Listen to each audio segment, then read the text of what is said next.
Selamat siang semua. Siang, Pak. Apa kabar? Alhamdulillah baik, Pak. Apa kabar, Bapak?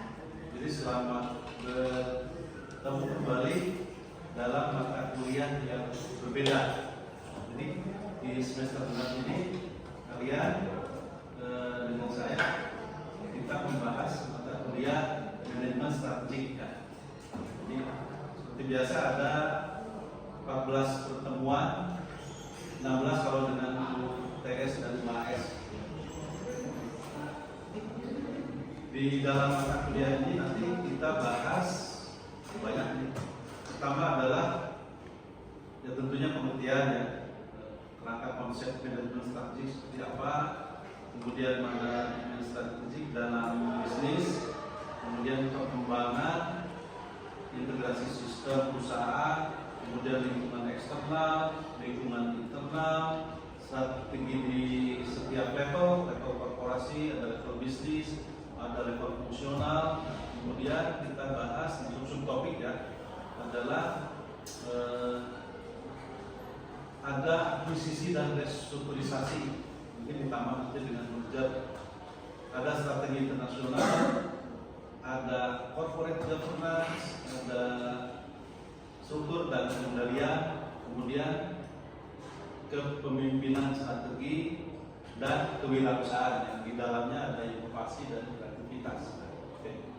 Jadi ini pertemuan pertama kita overall ya, sebagai introduction kita bahas langsung. Dan udah pernah tahu apa itu istilah manajemen strategik? Belum? Oke, nggak apa-apa. Manajemen tahu ya? Pengelolaan. Nah, jadi apa yang dimaksud dengan manajemen strategik? Nah, jadi sesungguhnya manajemen strategik itu adalah sekumpulan keputusan-keputusan. Yaitu tugasnya manajer di level manajer adalah mengambil keputusan. Ada dua sebenarnya apa yang diputuskan adalah pada saat memformulasikan strategi dan pada saat mengimplementasikan strategi. Jadi, saya baca coba ya, yang ada di slide. Sekumpulan keputusan dan tindakan yang menghasilkan formulasi dari itu dan implementasi dari apa? Dari rencana jangka panjang suatu organisasi. Dalam hal kita fokus pada perusahaan. Jadi kalau di level manajerial tugasnya itu mengambil keputusan utamanya. Tugas utama manajemen strategik yang pertama adalah memformulasikan ya sesungguhnya mulai dari strategi intent, tapi strategi intent biasanya dari pemilik ingin seperti apa perusahaan ini dibawa kemana. Nah kemudian pengelola atau diistilahkan di teks itu lebih ke manajer, tapi dalam praktek kan istilahnya ada CEO, ada direktur utama, ada direksi gitu ya. Nah itu adalah memformulasikan visi dan misi perusahaan. Yang kedua melakukan analisis baik internal maupun analisis eksternal. Itu bisa paralel. Ya, menganalisis pilihan-pilihan tadi yang dari hasil analisis internal dan eksternal tadi pasti ada pilihan strategi yang mau diambil, harus dipilih. Nah, identifikasi pilihan mana yang paling diperlukan, yang relevan dengan perusahaan dan tentunya lingkungan bisnis. Kemudian pilih tujuan jangka panjang. Boleh dikatakan tujuan jangka panjang itu di dalam perusahaan disebutnya grand strategi. Grand strategi jadi tujuan besarnya apa sih? Misalnya tujuan besarnya adalah pengembangan pasar, ya, atau misalnya pengembangan produk, misalkan, atau turnaround karena saking berubahnya lingkungan industri maka bisnis yang sekarang kita kelola sudah nggak relevan. Kita harus ganti bisnis misalkan turnaround. Banyak sekali strategi, tapi harus sesuai tadi dengan strategi intent, visi dan misi yang sudah ditetapkan sebelumnya. Jadi ada grand strategi. Jadi harus sinkron, harus searah.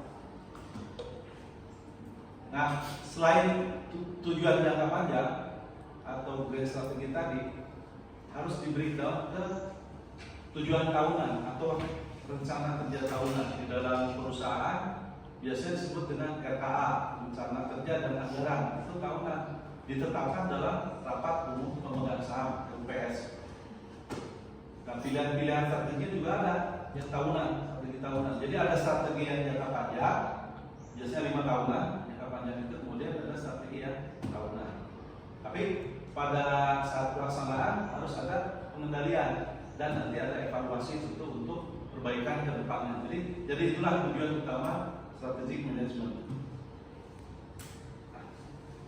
Jadi yang dimaksud dengan strategi pertama adalah rencana untuk masa depan berskala besar tentunya ya. Kemudian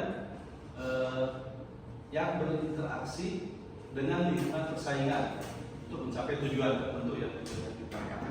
Jadi strategi itu adalah bukan aturan main. Rencana kita mau main seperti apa. Jadi game plan kita di dalam industri dalam persaingan itu seperti apa. Nah ini adalah memberikan kerangka keputusan manajerial ya, strategi tadi. Jadi nanti strateginya apa, nanti ke depan ketika eksekusi itu ada pengambilan keputusan dan apalagi kalau perubahan lingkungan serba cepat. Jadi memang manajer bisa CEO, bisa dirut, bisa direksi atau vice president ya harus agile, harus lincah. Kita melihat lingkungan dan juga eksternal dan juga internal. Level strategi itu sebetulnya dibagi 3. Kita bicara korporasi. Jadi ada di level korporasi, ada di level bisnis, ada di level fungsional. Kalau korporasi biasanya di holding company, kalau bisnis ada di subsidiary company dan perusahaan atau unit bisnis. Dan yang ketiga ada di level fungsional. Level fungsional itu ada di masing-masing unit bisnis atau anak perusahaan dalam artian korporasi. Dalam menetapkan tadi misi, kemudian tujuan yang jangka panjang, kemudian tujuan tahunan, itu siapa sih yang paling berperan atau harus bertanggung jawab? Jadi dalam slide yang saya sampaikan sekarang, saya besarkan dulu di slide show. Misal, hasil akhirnya apa yang mau dicapai adalah misi termasuk tujuan. Jadi yang bertanggung jawab yang menetapkan juga adalah Dewan Direksi, Board of Director, dan dibantu oleh satu layer di bawahnya. Misalnya di sini namanya adalah Vice President. Jadi dua pihak itulah yang paling berperan menentukan visi, tujuan, dan filosofi. Kemudian kalau tujuan jangka panjang terus giliran siapa yang berperan dan bertanggung jawab adalah Vice President dan manajer di masing-masing bisnis, di masing-masing subsidiary company lah kalau saya sebutkan di masing-masing bisnis.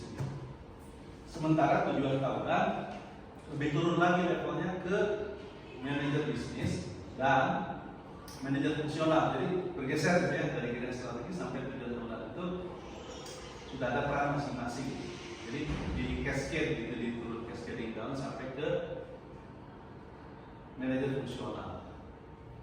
Manajer fungsional itu kan ada fungsi operation ya atau production, ada fungsi marketing, ada fungsi penjualan, sales ya, ada fungsi accounting ya, fungsi finance, ada fungsi IT dan seterusnya tergantung kebutuhan perusahaan. Jadi kalau proses manajemen strategik saya bagi menjadi 3 besaran ya, secara filosofinya adalah pertama ada komitmen dari high level, tapi nanti harus diikuti komitmen tersebut oleh seluruh anggota organisasi. Kemudian setelah komitmen tentu ambil keputusan. Tadi yang 2 besaran adalah formulasi strategi dan yang kedua implementasi strategi. Implementasi strateginya adalah action tadi. Tapi tidak hanya implementasi begitu saja, tapi ada pengendalian, sistem kontrol, dan juga evaluasi untuk perbaikan selanjutnya ke depan. Nah, ketiga proses tadi sangat dibutuhkan oleh perusahaan untuk membangun atau mencapai keunggulan strategi atau strategic competitiveness yang kedua untuk mencapai sustain competitive advantage, jadi keunggulan bersaing yang terus yang berkelanjutan. Jadi jangan hanya sesaat, tahun ini unggul, tahun depan unggul, besoknya di industri kalah bersaing, jangan gitu. Jadi diusahakan unggul terus. Nah kalau unggul terus itu ditandai dengan profit and growth biasanya. Di sini yang dimaksud dengan unggulnya adalah si profit atau return atau keuntungan itu di atas rata-rata industri.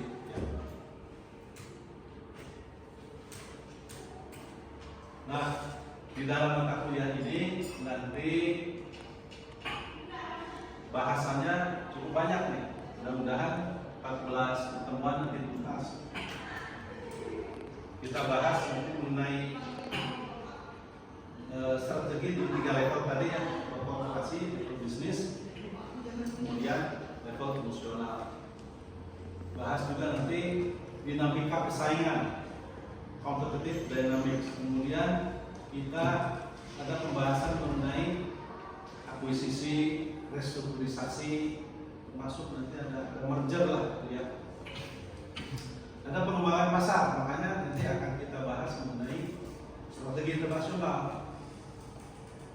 dan strategi untuk bekerja sama. Jadi ada bersaing, ada pengembangan pasar melalui strategi internasional selain domestik, ada juga selain bersaing, ada juga kooperatif, strategi bekerja sama. Kan cara mencapai keunggulannya 3 kali, ya bisa macam-macam. Nah, seluruh formulasi strategi tadi nanti diterapkan dan harus didukung oleh pertama tata kelola yang baik, good corporate governance, nanti kita bahas sendiri.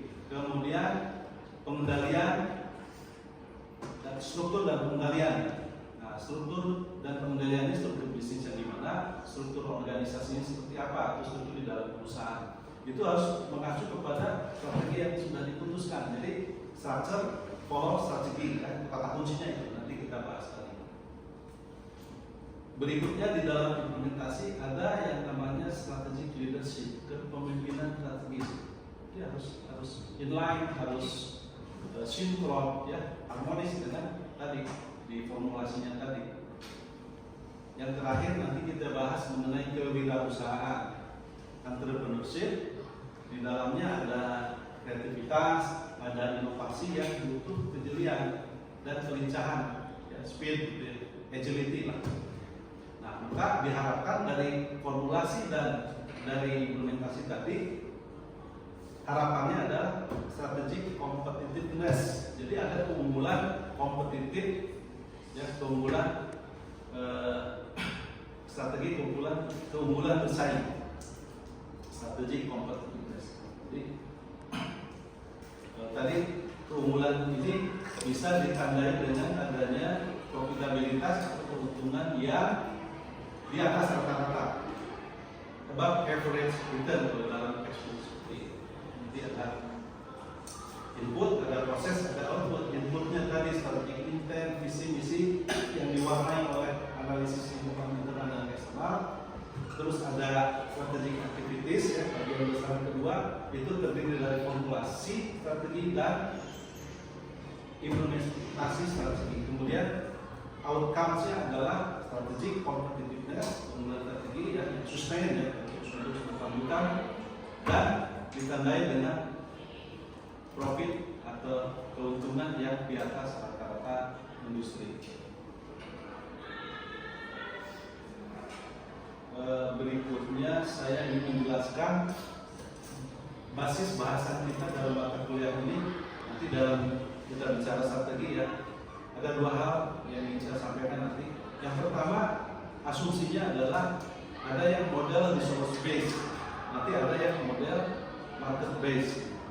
Jadi berbeda. Kalau orientasinya ke internal, inward looking, itu sumber daya yang dalam apa yang kita miliki, itulah yang kita jadiin bisnis kunci, gitu ya.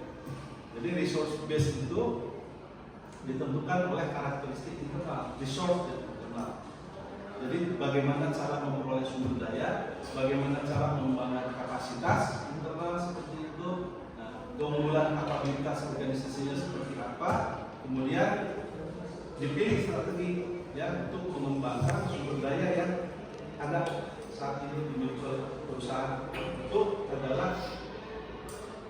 model resource based, jadi model yang berbasis sumber daya resource. Beda dengan yang satu lagi yang market based. Market based itu untuk memperoleh above the average return tadi, kita harus tahu karakteristik pasar, dinamika pelanggan, gitu ya. Kemudian kita harus paham customer behavior, perilaku pelanggan ya. Sekarang kan cepat dan berubah-ubah preferensi pelanggan itu ya, dari tradisional ke online ke semacam ya. Kemudian susunlah keunggulan kompetitifnya apa sih kalau gitu ya, setelah mempelajari tadi customer preferensi, customer behavior ya. Jadi berorientasinya ke pelanggan untuk memenuhi kebutuhan pelanggan, memuaskan pelanggan. Jadi kalau yang resource tadi mengoptimalkan penggunaan sumber daya ada, kalau marketplace kita sampingkan dulu apa yang kita punya, tapi pasar inginnya apa, nah itu yang kita penuhi. Jadi pilihan strateginya pun itu harus selaras dengan preferensi pasar. Nah sekarang kita harus resource based, harus market based. Kalau resource based nanti bisa tinggal. Nah sesungguhnya siapa sih stakeholder yang dalam konteks perusahaan? Jadi stakeholders itu artinya orang-orang atau pihak-pihak yang berkepentingan dalam perusahaan, itu stakeholders. Bunyinya bedakanlah dengan shareholders, itu kan pemegang saham. Kalau stakeholders itu pemegang kepentingan. Ada di sini. Group who are affected by the firm performance and who have claims on its wealth. Jadi yang berkepentingan terhadap kinerja perusahaan itu siapa? Capital market isinya adalah investor. Ya, kalau saham kita dibeli oleh publik, oleh pasar, kan dia jadi pemilik. Ya, ini capital market kelihatan mewakili investor. Kemudian ada debt supplier, pihak yang memberikan pinjaman, bank misalnya, kita pinjam ke bank, kan orang bank harus ngawasin terus, ini bisa balik nggak nih yang uang yang dipinjamkan ke perusahaan. Jadi berikutnya adalah yang internal deh, yang internal itu ada karyawan kontrak juga berkepentingan tuh, jangan baru kontrak setahun mau dilanjut kedua, perusahaannya kalau misalnya apalagi bangkrut gitu ya, kan dia berpikir dia pasti sangat berkepentingan terhadap perusahaan. Nah, yang ketiga, dan ini yang saya tekankan dalam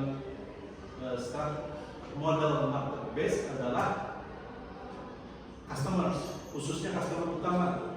Ada di teman-teman saya istilahnya big customer, bukan orang yang gede, tapi dia belinya banyak, ya.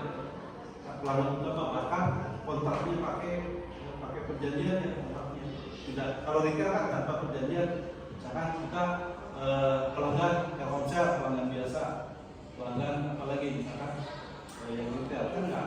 Tapi kalau pelanggan utama misalkan kita bisa tergantung kepada pelanggan utama. Kalau pelanggan utamanya pindah ke perusahaan lain menjadi pelanggan, kan kita kehilangan banyak. Jadi si customer utama itu harus dipegang betul, jangan sampai lewat, jangan sampai pergi. Nah mungkin sementara di introduction seperti itu, nanti dilanjutkan di pertemuan-pertemuan berikutnya ya, yang tadi saya sampaikan di rencana pembelajaran semester di RPS ya. Semuanya mudah-mudahan lengkap dalam 14 pertemuan bisa saya sampaikan, kita bahas, kita diskusikan, termasuk nanti ada tugas-tugas, ada setelah itu ada diskusi gitu ya.